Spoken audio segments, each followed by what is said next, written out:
The Lakers Report is coming at you once again. I'm your host, Chase Senior. Hope all of Laker Nation has been having a great weekend as things start to wind down a little bit on this fine Sunday. But we're not winding down here on the channel. A lot to get to. And really, this entire show focused around Russell Westbrook. Some interesting stuff going on that front. Some speculation, some rumors, some news as well, as he decided to part ways with his agent of 14 years, going all the way back to when he came out of UCLA, was drafted in the first round by the Oklahoma City Thunder. That's how long him and his agent had that partnership, but after 14 years, it is no longer. So Russ now looking for a new agent, and because of that, his future somewhat in question. Is he going to request a trade because he was unhappy with his agent's want to or not wanting to trade him away or submit a trade request? We're going to unpack all of that. So let's first set the foundation with everything going down with Russ right now. We know back a couple weeks ago, he opted into his player option with Los Angeles.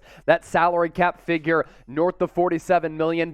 He split with his agent over the weekend, Thad Foucher of Wasserman, after a 14-year partnership. And what I thought was pretty interesting from Thad, who talked with Adrian Wojnarowski of ESPN, Woj had asked him, hey, why the split after a near decade-and-a-half run, which is really rare in professional sports. Sometimes these athletes have these agents for 3 to 5 years to start their NBA career when they're set for a big payday. Then they go after some of these big-ticket agents, and they change after a few years. For Russ to have this relationship for 14 years and to sever that relationship, somewhat surprising, and the reason, according to Thad, irreconcilable differences. So the verbiage and the move is somewhat surprising. You're wondering, okay, what happened between Russ, what happened with Thad, and why were they unable to move their relationship forward? And of course, this has been a tumultuous last calendar year for Russ. He gets traded to the Lakers. Things didn't really work out. There was the trade speculation. Then it seemed as though that when Darvin Ham was hired as the head coach, Russ was going to be back because Ham spoke glowingly of him. Then these Kyrie Irving trade rumors started to enter into the conversation, and that LeBron wants Kyrie, doesn't want to play with Russ. They didn't speak at the NBA Summer League. And because of that, a lot of people at the NBA Summer League in Las Vegas started looking around like, okay, that's a little bit weird that LeBron and Russ are not partaking in conversations. We saw Russ sitting courtside. LeBron was as well, yet they didn't engage with one another. So after 14 years, the relationship is no longer. And as part of this territory, think about it. You have a relationship or a friendship going down with 14 years, whether it be professional or not. That's like Christmas card, how are the kids territory, right? You have this relationship for that amount of time. You're sending Christmas cards to that individual. You're asking how the kids are doing. And for Russ and Thad to part ways after this time, that's why it's caught some people in NBA circles by surprise. And here's what Thad had to say about the divorce between him and Russell Westbrook. I represented Russ for 14 years. I am proud of our partnership, which included a highly successful 2008 draft, a Supermax contract, and the only renegotiation and extend max contract in history. I also supported Russ throughout his rise into a prominent fashion industry figure, and recently orchestrated 3 successive trades on Russell's behalf, culminating with the trade to his hometown Los Angeles Lakers. Each time, teams gave up valuable players and assets to acquire Russell, and each time, a new organization embraced his arrival. We did it together with grace and class. And Thad and his efforts with Russ, a big reason why Westbrook is bound for the Naismith Basketball Hall of Fame.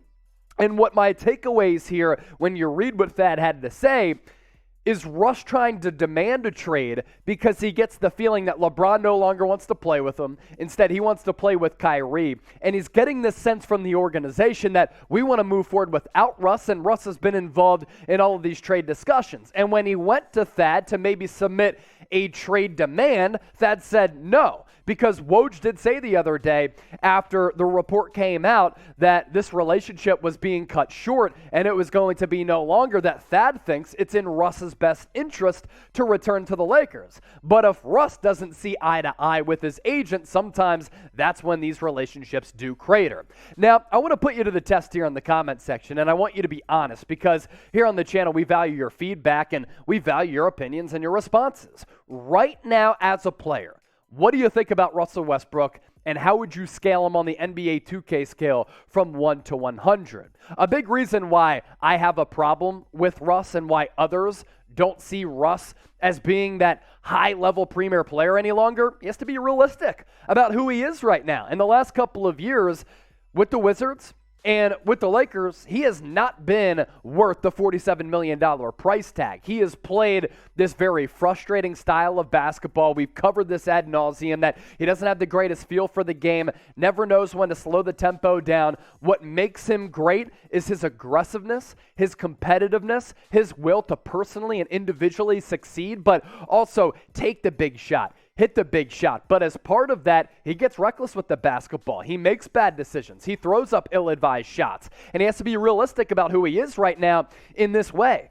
He has to change and alter his game. He's not the guy that he was a couple of years ago. As early as that season with the Houston Rockets, when he was averaging around 27 points per game, if he were willing to change his style and to change the way that he approaches the game of basketball in the first 46 minutes and the last 2 minutes, then I think Russ would have a lot of value. But he's never made the necessary changes that have been required for him to change, evolve, and get up to how the game is currently played. Instead, he's always remained insistent on playing and carrying himself the way that made him great many years ago. But part of the problem is that is not what is actually beneficial for him and the basketball team right now. Now, there is a report that we want to get to from the Los Angeles Times coming up around the corner. But first, have you subscribed to the channel? If you haven't, make sure you do so right now by hitting that red sub button. It's my duty to get to 48,000 subs with this video.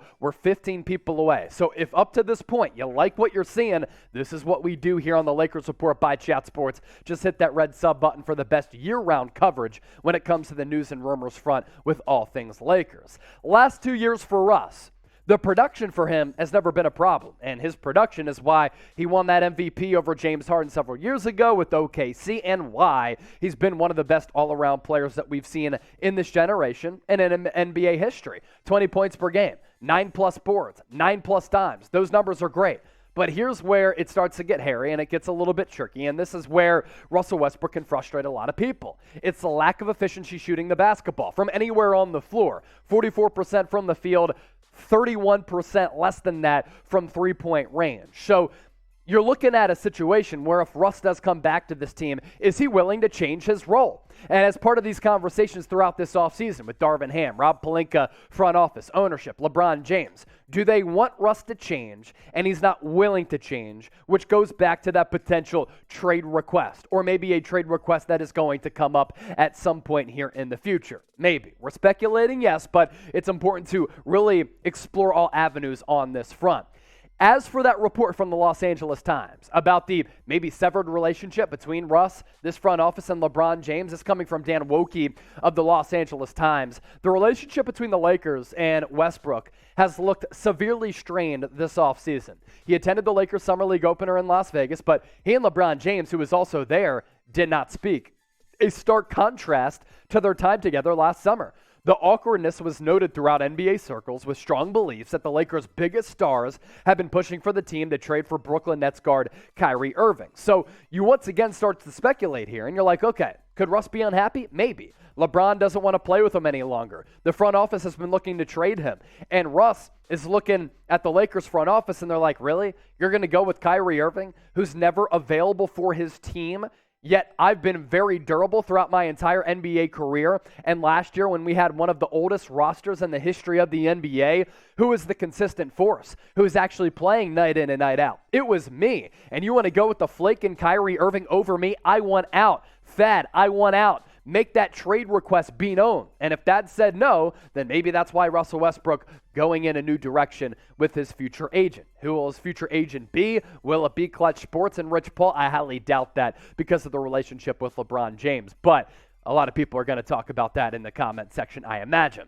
Speaking of the comment section, want to hear from you once more. Where will Russ play in 2022-2023? Will it be with the Lakers? Type LAL. Will it be with a different team? And if that's the case, I want you to type O for other and then list that team in the comment section right now. As always, appreciate all of you for tuning in, rocking and rolling with us here on the Lakers Report. Hope you have a great end to your weekend. And, of course, we'll be back throughout this entire week breaking down all things Lakers.